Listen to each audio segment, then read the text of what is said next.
you all for coming. We're really happy to see you on this cold day. My name is Chloe Miller. I'm a co-founder of Brown Bag Lit, along with Shasta Grant. We host classes, events, and are home to Lunch Break Writers, a writing accountability group that meets online on Wednesdays at noon Eastern Time. Our next event is a sports writing discussion on Friday, February 21st. You can find out more information about our programming on our website, brownbaglit.com.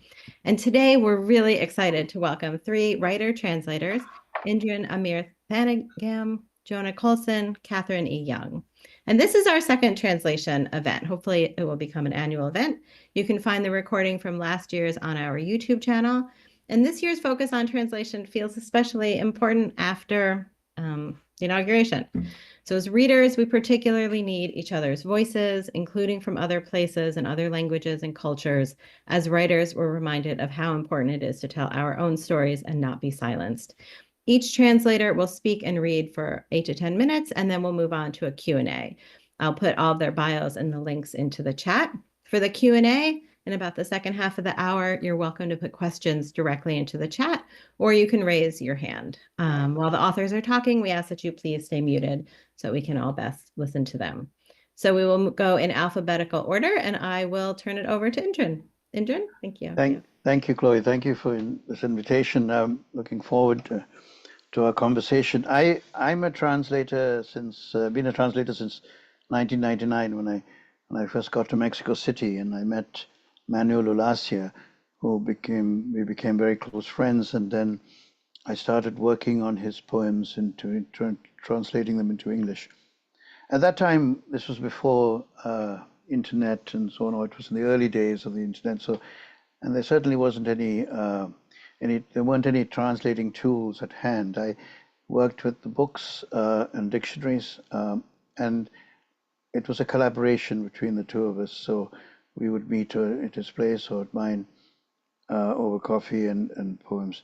He did have English to a certain extent, and so it was a matter of afinación, fine-tuning as much as anything else. And I wanted to capture his particular music into English, and respecting his meanings and his generally his free verse style. So the translations became sort of mirror images, and a mirror image of the original, the same numbers of lines and the essentially, and as I said, a particular care for the meaning, and of course the sound. I mean, it's sound and sense, as we all know. So you want to try and capture the sound and the meaning at the same time while writing a new poem in English. That was my first experience, and then I've translated a number of poets since, including Kenya Kano, who writes today, lives in Cuernavaca in Mexico. She's a painter as well, and her poems under my title "Animal for the Eyes" will be published within the next weeks by Diálogos Books, which also published Origami, Selected Poems of Manuel Ulacia, the translation I did with Manuel back in 1999 to 2001. That history, that translation, Manuel died in an accident at sea in 2001, and the book was supposed to come out then. It didn't.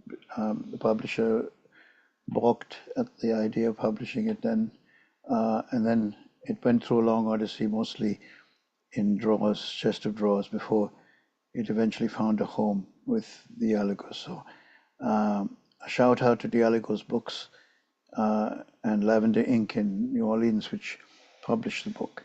And this is what the cover looks like: Origami, Selected Poems of Manuel Ulacia. I'll read a couple of the poems in the Spanish and the English. Fiesta en un jardín de Tanger. A medianoche, cuando la bóveda estaba cuajada de estrellas y los cometas uno tras otro caían sobre el mar, entraste en el jardín secreto para hallar en el otro cielo. 100 tortugas llevaban sobre el caparazón una veladora encendida. Al caminar formaban constelaciones imprevistas. titilantes y luminosas rimas, otra escritura por el azar creada. Party in a Tangiers garden. At midnight, when the firmament was filled with stars, and comets one after another were falling over the sea, you enter the secret garden to find within it another sky. 100 tortoises carrying lit candles on their shells. Walking they formed unforeseen constellations, flickering and luminous rhymes, another writing created by chance.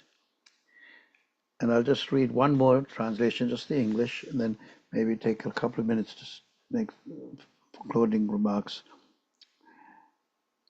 Wind. The wind beats the windows, the walls, the roofs. Delirious, it filters through cracks and stairways. It is the percussion of timpani in the tower and in the moat, the heavy breath of tubers on the path that drops to the river, sharp whistling in all the chimneys, linked movement in the treetops, rapid flight of clouds in the intense blue sky, a pause, an echo, silence. There is no one in the castle. The wind is blowing incessantly everywhere. Something in me also stirs. Perhaps it's you who arrive suddenly from far away.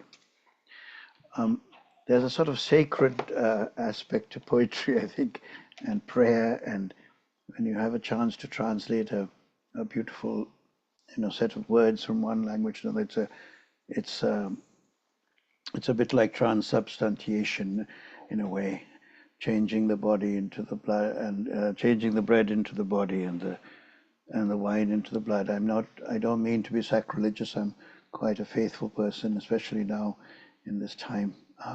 But it is that kind of transformation that happens with translation. Now, with Kenya Kano, who I wish I could, I just invite you to look for that book. It really is a very special book, not only because obviously I have a vested interest, but it's a book of ghosts and layers of suffering and meaning that you just will discover as you read. And it's very important that I advocate these bilingual books.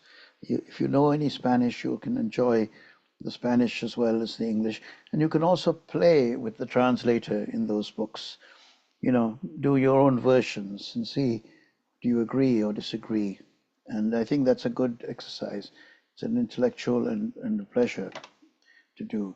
So I'm all for bilingual editions, even if you have to publish less poetry of the original in order to meet the formats. And I'm all for dialogue essentially between cultures and between languages and so on, which happens in these books. Other thoughts I have also translated from French and Portuguese and Haitian Creole, the other languages in which I write. And the experiences are similar and different. I mean, especially with Haitian Creole, I don't have the resources at hand that I do with French or English, Spanish or Portuguese. I mean, the linguistic resources available easily online or the dictionaries and so on. So this is a call for parity in translations and more investment in making those materials available.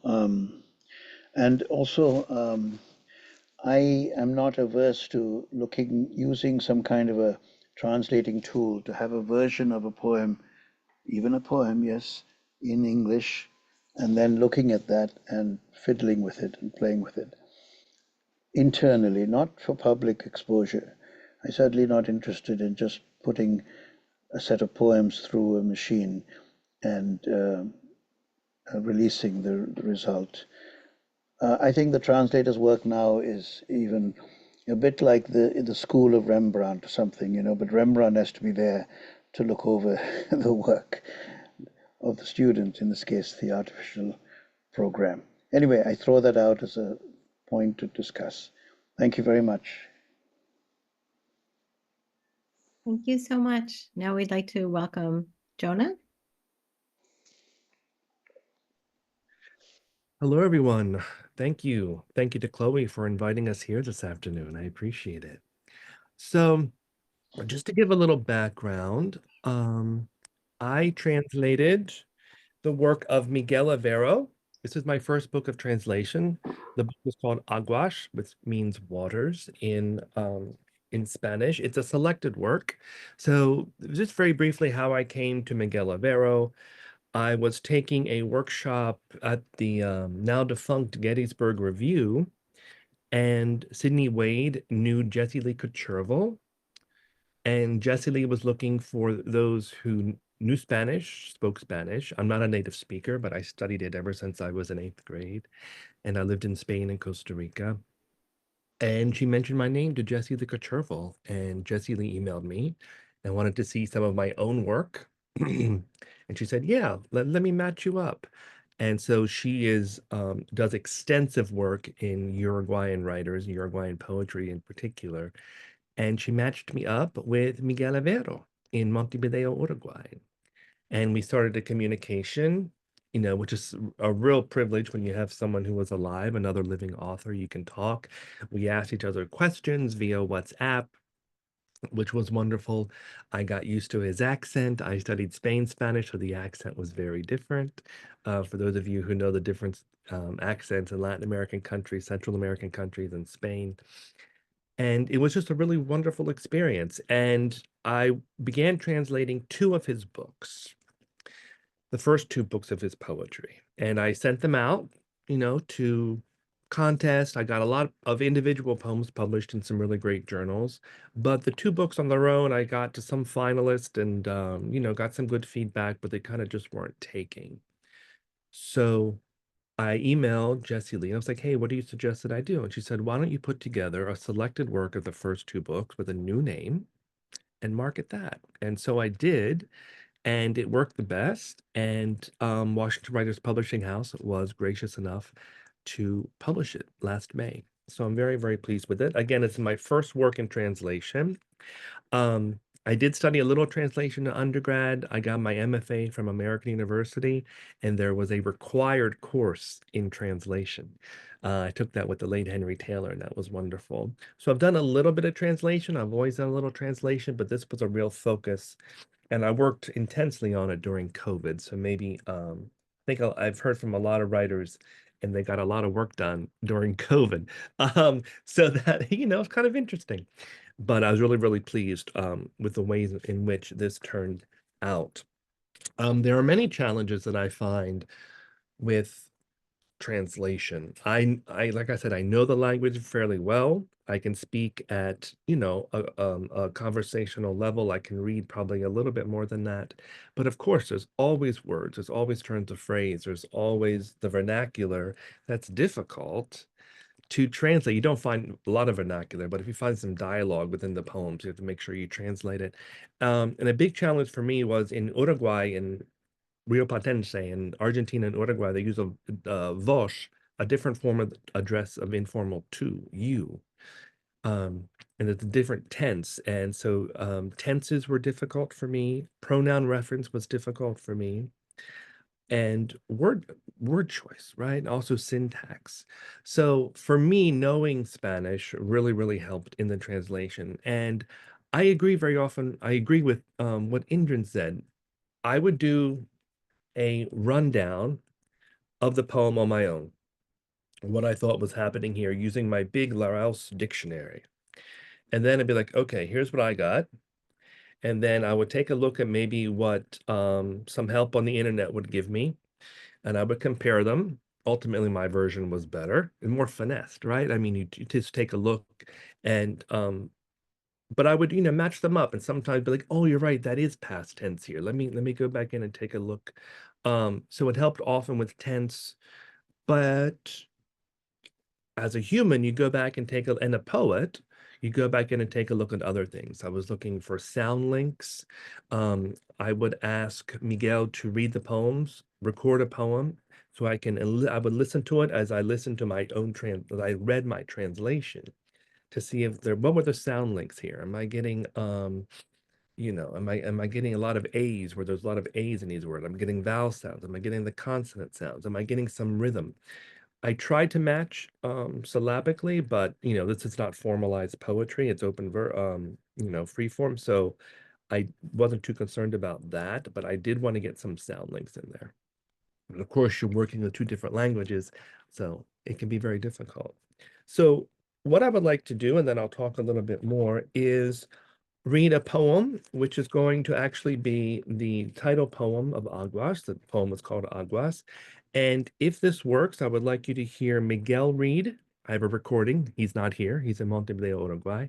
And then I'll read my translation. If this doesn't work, it is no problem. But let me give it a shot. Comparto el poema Aguas.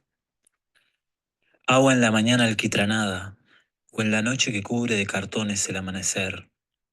Agua en los tejados anidando. Agua en la explanada donde olvidaron sus agujeros negros las estrellas. Agua incesante, agua de a ratos. Agua en el reflejo que descubre el ojo en el espejo. Agua en la tinta de los versos que no se escribirán nunca. Agua rebasando el vaso frío y ahogado con una gota inestimable. Agua en el revuelto río de nuestra paz interior, donde jamás caminaremos, donde ni cenizas quedan. Agua acampando en torno al último fogón. Thank you, Miguel. And here's Aguas, waters. Water in the tar-dark morning, or the night that covers the sunrise with boxes. Water nesting on rooftops, water in the plaza where the stars forgot their black holes. Constant water, occasional water.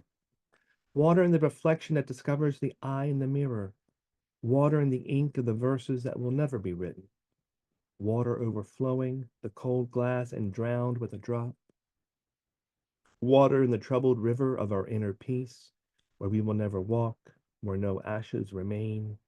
Water settling around the last fire. This poem gave me multiple challenges, and I'm going to share one with you if I believe time allows. So let me bring up just a very brief PowerPoint. Don't worry, I won't go crazy. Okay, yes. So again, this is Aguas Waters, Miguel from Montevideo, Uruguay, a living author. And we, of course, translating poetry here. And I hope you heard his wonderful accent in his reading of the poem. So this is the first part in Spanish of the poem that I just read to you, Aguas. And here's the first line. Agua en la mañana alquitranada. I had never heard of alquitranada in my life. So I went to the dictionary, right? So the dictionary, of course, we have the direct translation of agua la mañana, okay? It means in the morning, so water in the morning, right? But what about the morning? This is functioning as an adjective. So what's this adjective mean? Right, so I took a look, and the challenge was alquitranada. So the definition from the Rouse Dictionary gives you tarred or tarring, the tarring of roads. Tarmac, tar. So these are not, and not really poetic words here, but tarring does have a nice sound link with alquitranada. We got the R in there, we got the A's in there. I like that.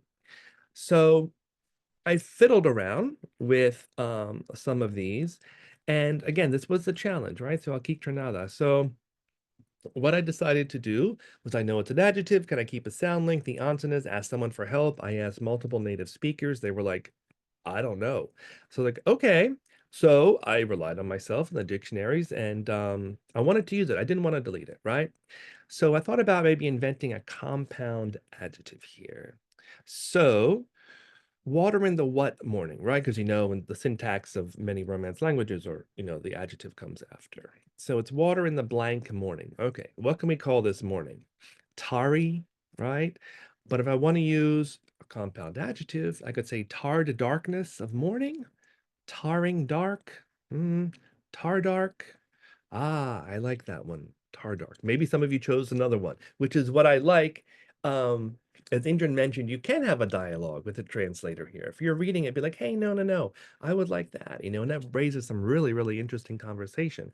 I think translation is one of the reasons it's so important is it does spark conversation. So I went with Tardark. We got the sound link. It's an adjective form. So to solve this problem, not really, it's a good problem to have because it's a beautiful word, alquitranada, right? Much sounds more lovely than Tardark, but I did my best here. So I gave it a check, and that's what I went with, right? So agua en la mañana quitranada is water in the tar dark morning. So some of the guidelines that Jesse Licaturvel suggested to me was to stay as close to the direct translation as possible, keep line breaks when possible, and be mindful of the sound, of course. And I think some general guidelines for translation is that the poem needs to stand alone. A translation will differ from its original, but it's its own original document. And I don't think there's anything as a definitive translation.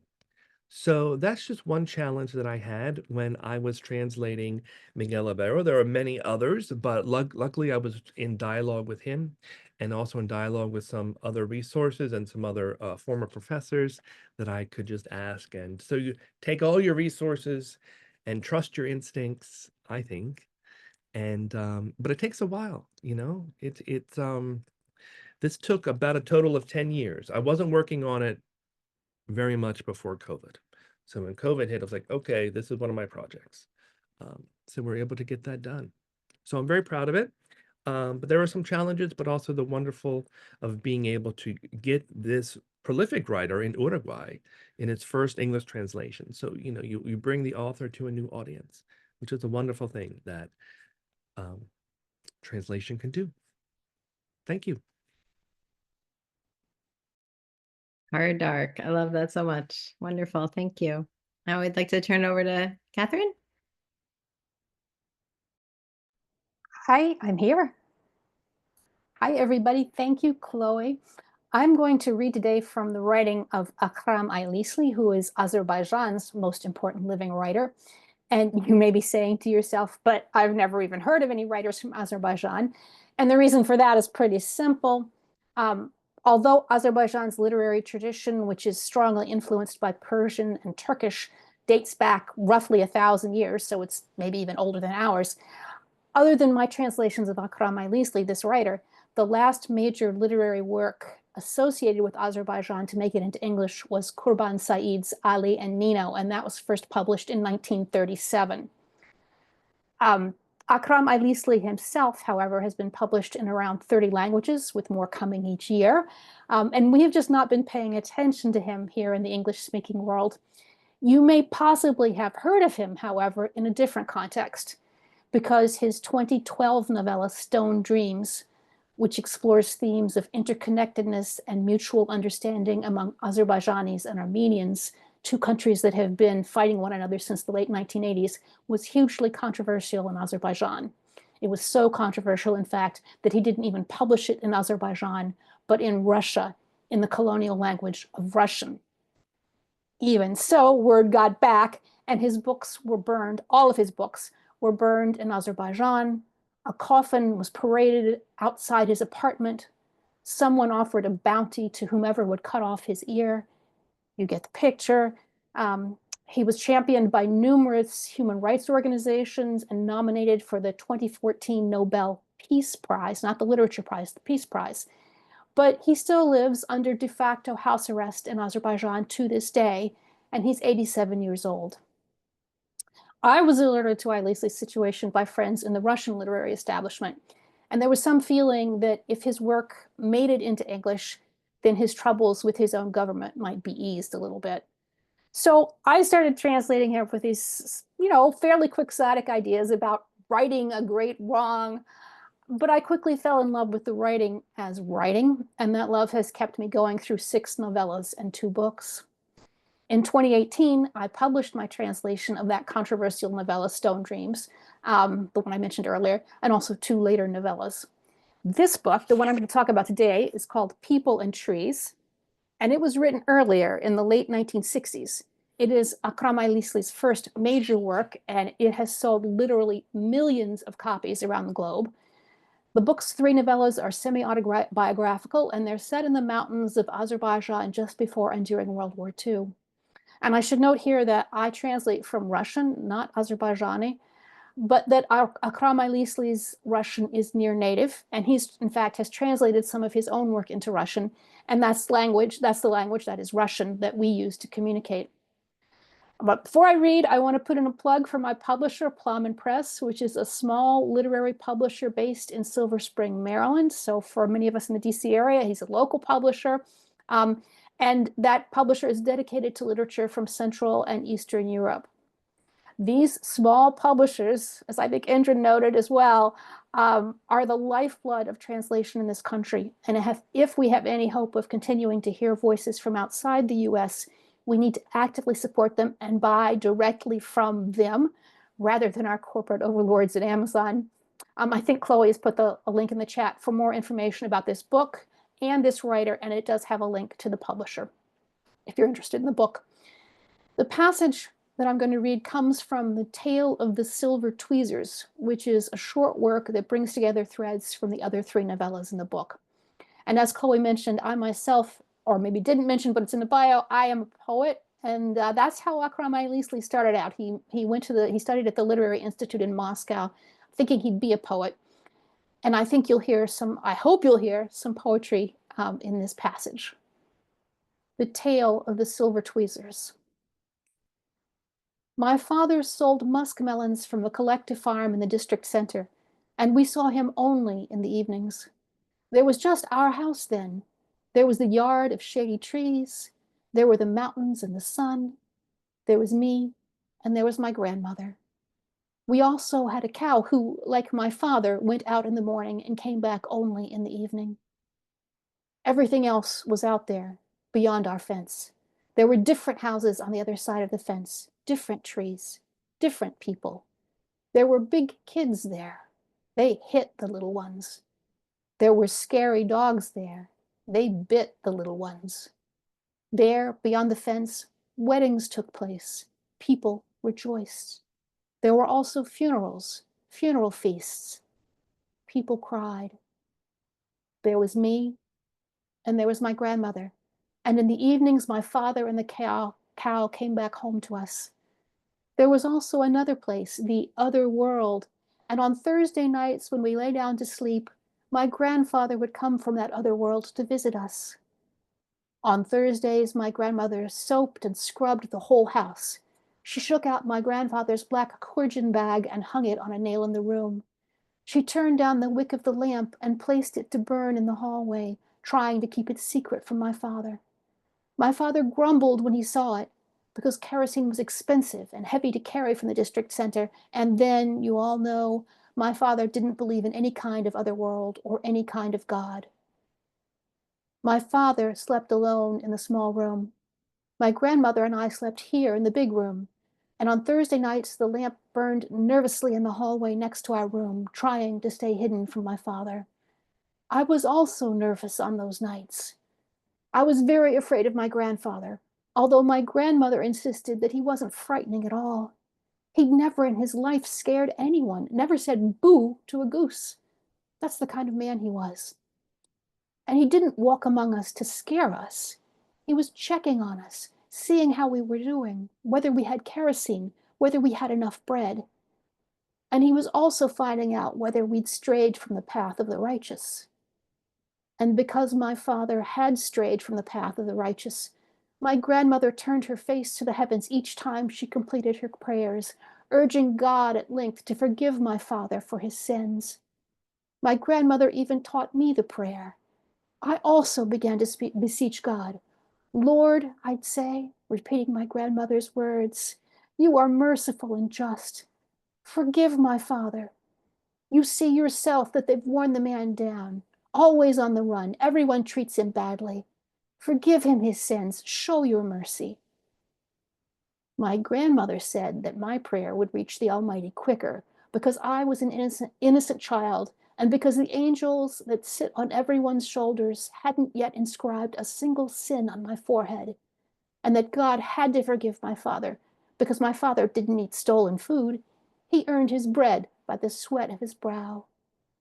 There were certain people whom God would never forgive: thieves, haters, blasphemers, those who wrote words on the mosque and washed dirty things in the spring. But at that time, those people were a long way away from me, a very long way, on the other side of the fence. There was yet another kind of place on the other side of the fence: school, where the bell rang over and over. There was a shop on the other side of the fence near which people always shouted, quarreling over kerosene. There were all kinds of things on the other side of the fence, but all of them were a long way away, a very long way. There was me, and I had a grandmother, and the two of us understood one another very well. When the sparrows twittered in the crowns of trees or the magpies screeched, we were certain that they were talking among themselves. I was certain, and my grandmother was certain too. In the evenings, when the sun sank behind the mountain, neither of us doubted that the sun was going to sleep. We both knew every single one of the magpie chicks that nested in the old pear tree, my grandmother and I. Catching sight of a bat, we'd both freeze in fear, my grandmother and I. And it was only on the other side of the fence that my grandmother became different. She knew everyone there. I didn't know anyone. She wasn't afraid of anyone. I was afraid of everyone. And I can mention just a few specific translation challenges, some of which occurred in this passage. One of them is culturally specific words from Azerbaijani culture. For example, kırgin, basically it's a camel bag, the things that you throw it over the hump or the middle of the camel, and there are bags on either side. It's like it goes under a saddle kind of thing. That appeared in this passage. There are all kinds of other culturally specific concepts from Azerbaijan, such as cooking, the names of the vessels in which you cook things, the plant names. This book has a lot about cultivating nuts, specifically walnuts. There's a lot about silk growing and silk manufacture. There are all kinds of specific terms you use to formally address your elders. And there are also some Soviet concepts, because this book takes place during the Soviet period. For example, the collective farm, where the father in this passage works. There's a really big issue in this translation, or this and the previous ones that I've done from this writer, because I worked from Russian, and because of various things that happened during the Soviet period, including the forcing of the Russian alphabet onto people who speak Azerbaijani, which is a Turkic language. That becomes very, very complicated, because there is not a really good direct or easy correlation between sounds in the Turkic Azerbaijani and then what you can do with the Cyrillic in Russian. And there are other issues related to Russian colonialism, some of which I'm not even aware of, as I don't speak Azerbaijani.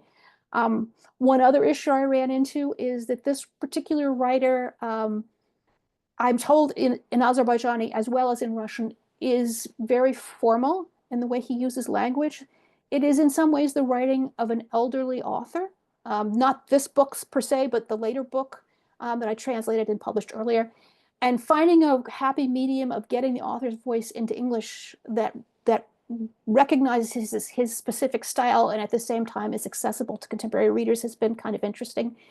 And then maybe I'll just mention in closing that finding an audience and a publisher for an author from a country that no one here knows and for whom there is no literary buzz in English is a real challenge. People here know Dostoevsky. You don't have to convince those people that Dostoevsky is worth reading. It's a different matter with writers like Akram Ainlisli. And with that, I think I'll stop, and let's hope there's some questions. Wow, thank you so much. I love the repeated line about the grandmother. So Catherine, you were mentioning being a poet, and June talked about the sacred aspect of writing and entering into someone else's voice. And Jona was talking about keeping the line breaks and the sound. Can each of you talk a little bit about how translating has influenced your writing and vice versa, of how maybe you're bringing part of your voice or culture into the writing to make it accessible to the English American readers? Whoever would like to start. I could say just I admire greatly. I learned from gurus, and one of my gurus was Alistair Reid, who translated Neruda and Borges into English, but also wrote his own poems, and he was less known for his own poetry. I, on the other hand, have began as a poet, and I've always continued to write poetry, and I've become a translator later on. So it's sort of just where do you draw the line, or why do you need to draw a line between what you're doing as a poet and what you're doing as a translator? The key is to just understand that as a translator, you're bringing a voice from one language into the other, and you are a kind of, as I said, a priest earlier, carrying this over. As a poet, perhaps you're bringing it from your own experiences or your own readings, but I guess I don't. It's a non-answer because I don't want to value one over the other. And it's not only because I'm talking at a translating panel. I really don't want to value one over the other. I think both work. After all, in Borges, for example, his translations of Whitman's Leaves of Grass were very important at that time in Argentina. Are they as important as Borges's own work? That's for others to decide. For me, they're both important. I'll stop there. Yeah. I just second that. I have published books of poetry, my own what they call original writing. I don't really distinguish at all, honestly, between what I write as an original poet, to use the term, and what I translate. Those things are almost seamless for me. And I find also that I'm often in dialogue with the writers that I translate, whether they're living or not. And they influence me in ways that I may not even be aware of. I think we make, especially monolingual writers in English, make a really false distinction, as if you can't translate poetry and as if there's some, distinct line in working from one language to another. And for me, it's just almost a different canvas, but it's when you're when we write in English or whatever our native language is, we're already translating whatever is up in our heads to get it onto paper. And this is just a different way of moving whatever the original thought was further out in the world. So I really want to push back against this notion that these are two utterly separate things, because for me, they're completely connected. Maybe I'm interpreting the question a little differently. I think working in the translation of Miguel and my own writing, I've been even more aware of, for me, I enjoy the sound links because I worked a lot with Miguel. So I try to I love sound links in my own work, and I love trying to imitate many of the sound links that Miguel uses. And I would also say that my vocabulary increased from translating Miguel. There were words that I didn't know in Spanish, and then I found out I didn't know them in English either. So I've learned some new words, so I've added to my vocabulary. And I'm always, as a poet, I'm very often, in the revision process, focused on the sound links and line breaks, which I worked with, of course, in Miguel's. Thank you so much. I really appreciate these thoughts. We are open to questions. You can put them in the chat. You can raise your hand through Zoom. And Jen, you mentioned that you use some tools for translation. Do you want to share what some of those might be? No, I just meant, anything, from there's a Google Translate and those kinds of things. I mean, if you just Google Translate, I don't want to value one tool over another, but there's one that I find, Lingua, and let me just tell you what I have on my phone. I think it's called Lingui, Linguee, the new dictionary. I find that's helpful. There's another tool called DeepL, DWPL.com.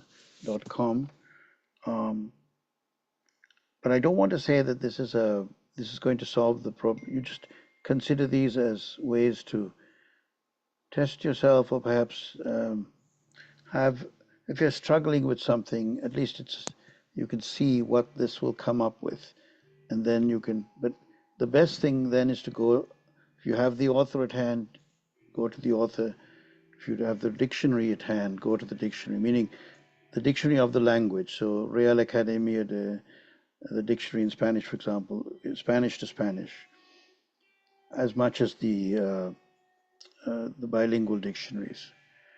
But I mean, you know, this is all openly available on the internet. You just have to, artificial intelligence people, I haven't used that as such, but there are people who use ChatGTP and to translate a piece. Why not? Go ahead and see what comes up. But don't make that your what you release. Go and look at it, and then look internally, and then go on with your own version. It's not cheating, I don't think. It's just another tool that's available to you. And it's an advantage if you're translating from a language where ChatGPT is working. I mean, you're not going to find it easily in Tamil, for example, which is a very ancient language, my native language I don't no longer speak, but I don't think you can find this. So it's a question of where resources are put. And this is a political question as well. I mean, you mentioned Azerbaijani. I mean, I don't know what resources are available in Azerbaijani for using artificial intelligence, for example. Stop there, you know. I can tell a story about this that I just kind of love this story. In People and Trees, there are numerous examples of characters cracking walnuts with their hands. And I just could not wrap my head around that concept because walnut shells are really hard.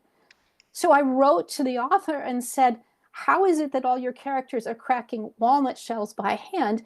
And he wrote back saying, I don't understand. They do that all the time. And so that wasn't helpful to me.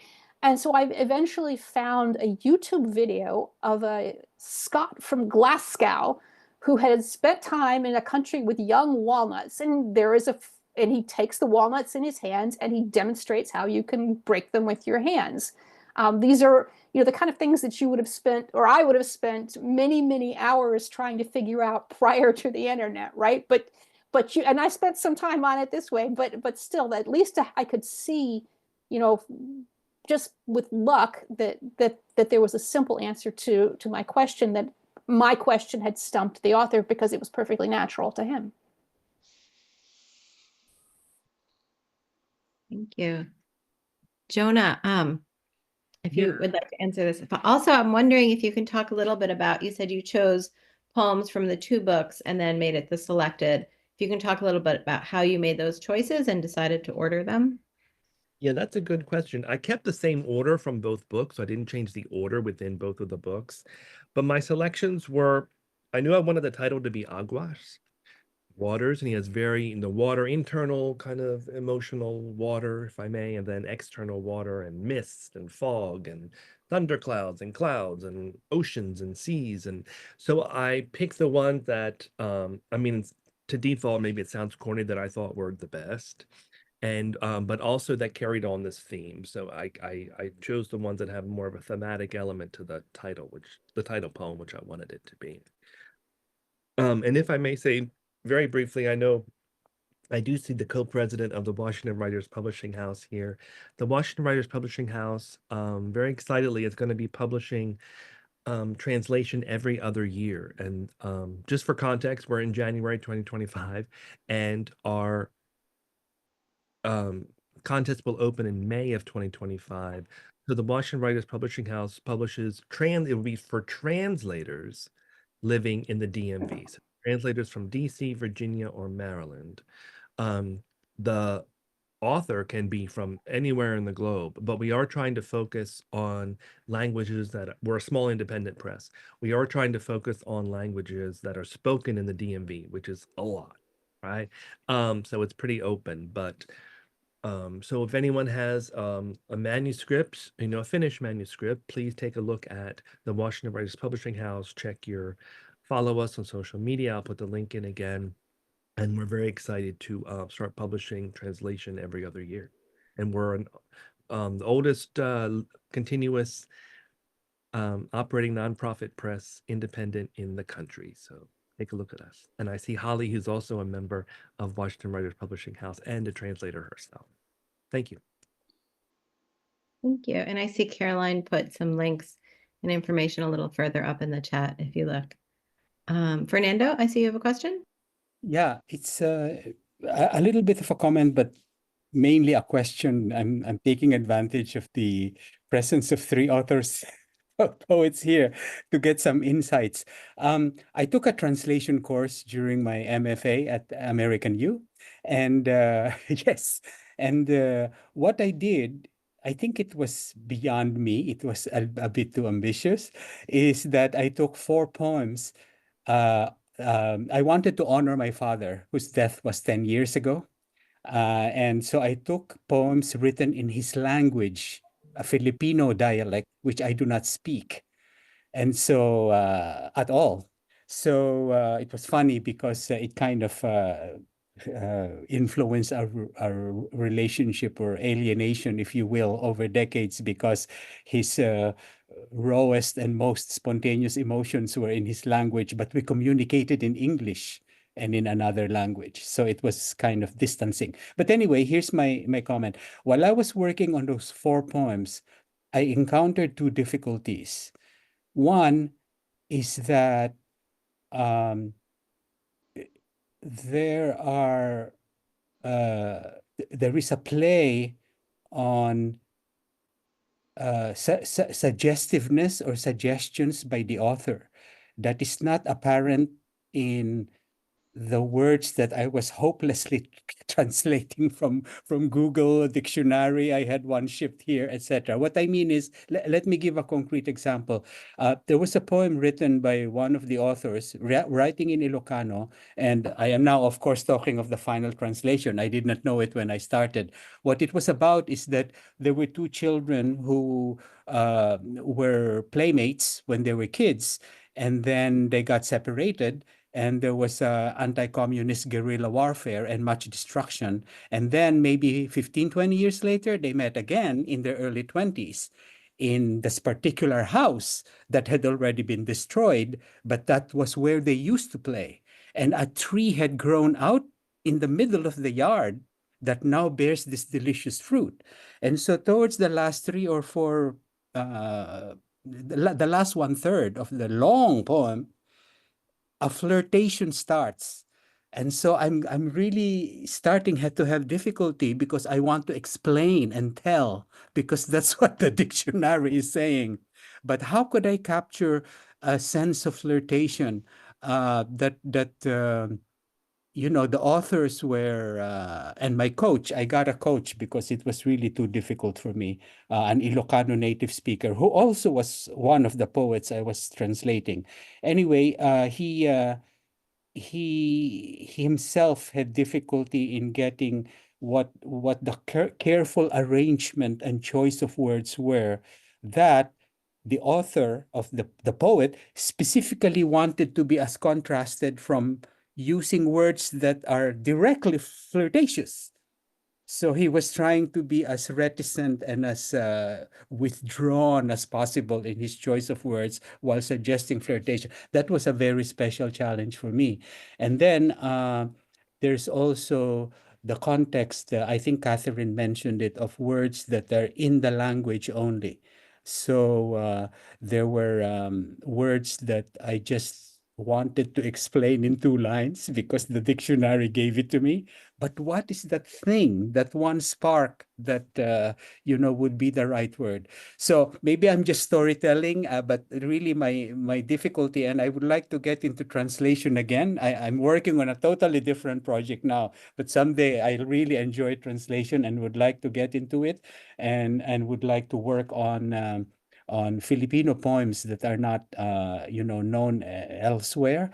How do I get that? And then quickly, another thing is something that I liked very much in college was the translation of an epic poem by one of the tribal groups. So then, when I was taking this translation course last year, I dug it up from the attic, read it again, and it felt to me like it was missing something. And what it is a whole context And then again, how does one face this challenge as a translator? That it is meant to, you know, how it's like a cheerleader.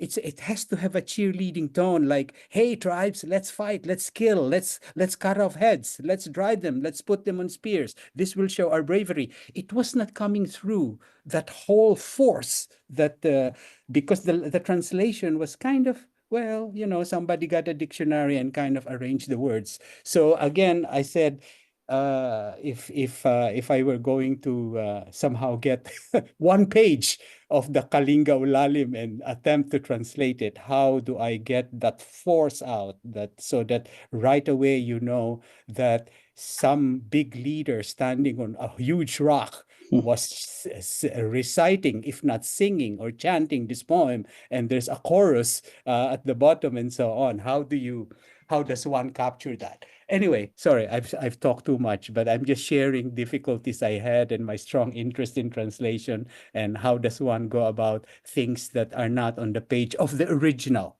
but you now have, sorry, that are on the page of the original, but how do you put it in another language, which in my case was English. I was translating it into English. Thank you. Thank So I you. have a quick response to that, Chloe, which is just don't be a prisoner of the words. I think beginning translators, I don't know if you're a beginning translator, but many beginning translators were people like me who were translated as a linguist or was trained as, I was a language major in college. And I was taught that you really want to go straight to what the dictionary says, and that's what the word means. As a translator, that will kill you. You need to leave the literal meaning of the word behind sometimes and find another way to express it. And sometimes the further you go away from the actual word, the closer you get to the meaning of the word. Thank you. I put into the chat the links for the National American Literary Translators Association. And if I'm not mistaken, all three of you are involved with the DC alt group.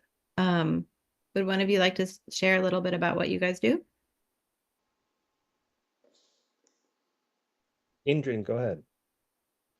I was just checking the chat. Yeah, no, DC Alt is an association of literary translators founded several years ago now by Yvette Neisser, and I think Catherine Young was at the beginning of that, and others. And we promote literary translation in the DMV and organizing seminars and conversations, opportunities to discuss translation, to celebrate Sandration's work.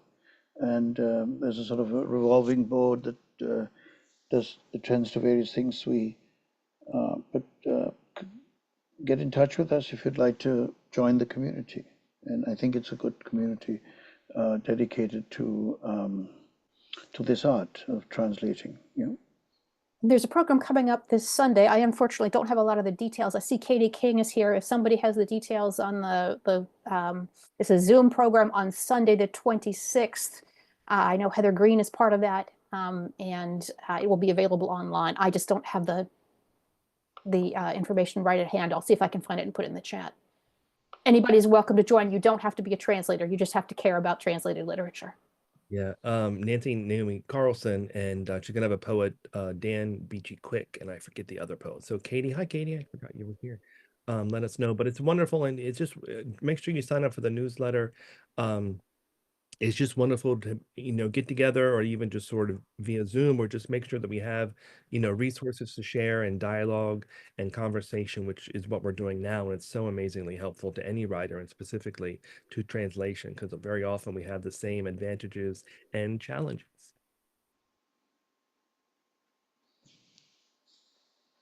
Thank you. We have a couple minutes left. If each of you would like to share one book that you read, maybe earlier, maybe recently, that offered you either craft advice on translating or something about the culture, or was translated so beautifully that it helps to lead you with your own translation, that would be great.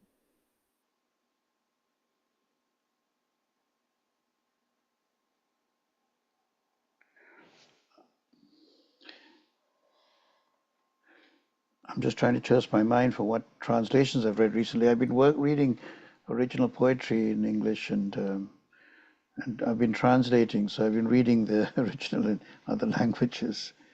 such as Edson Cruz's. But I'll also go back to to value the translator just as you value the poet's name. So go back to names of celebrated translators in whichever language you're working on and look for their work. I would mention Alistair Reed's name in Spanish, for example. You know, Samuel Beckett wrote Waiting for Godot in French, and he translated himself into English. Self-translation is also an interesting thing to consider if you feel comfortable in 2 languages or more. But others can tell us what they're reading. I am reading Mother's Land by Shahzoda Samarkandi. I should say I have read it. It is a translation by Shelley Fairweather Vega, and I will try to put the link in the chat. It's a marvelous book from Uzbekistan, and it's literature from that part of the world tends not to be about women and women's experiences, which is one of the unusual things about Akram Alisli, because People in Trees is about the experience of women in Azerbaijan during the Second World War. In any case, Samarkandi's book is a later book. It's set in this 1970s as well as more contemporary period, and it is about the women working in the cotton fields of Uzbekistan. And in fact, she calls herself an ecofeminist.